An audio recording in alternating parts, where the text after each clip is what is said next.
My faith looks up to thee, thou Lamb of Calvary, Savior divine.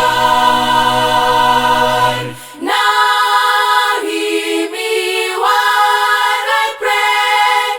Take all my guilt away.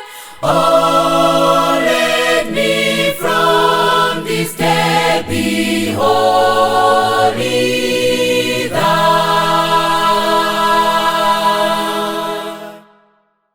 May thy rich grace impart strength to my fainting heart, my zeal inspire.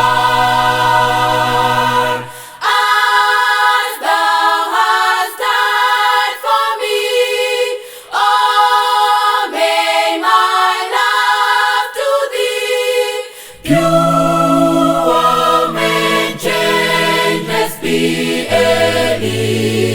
living fire. While life's darkness I tread and griefs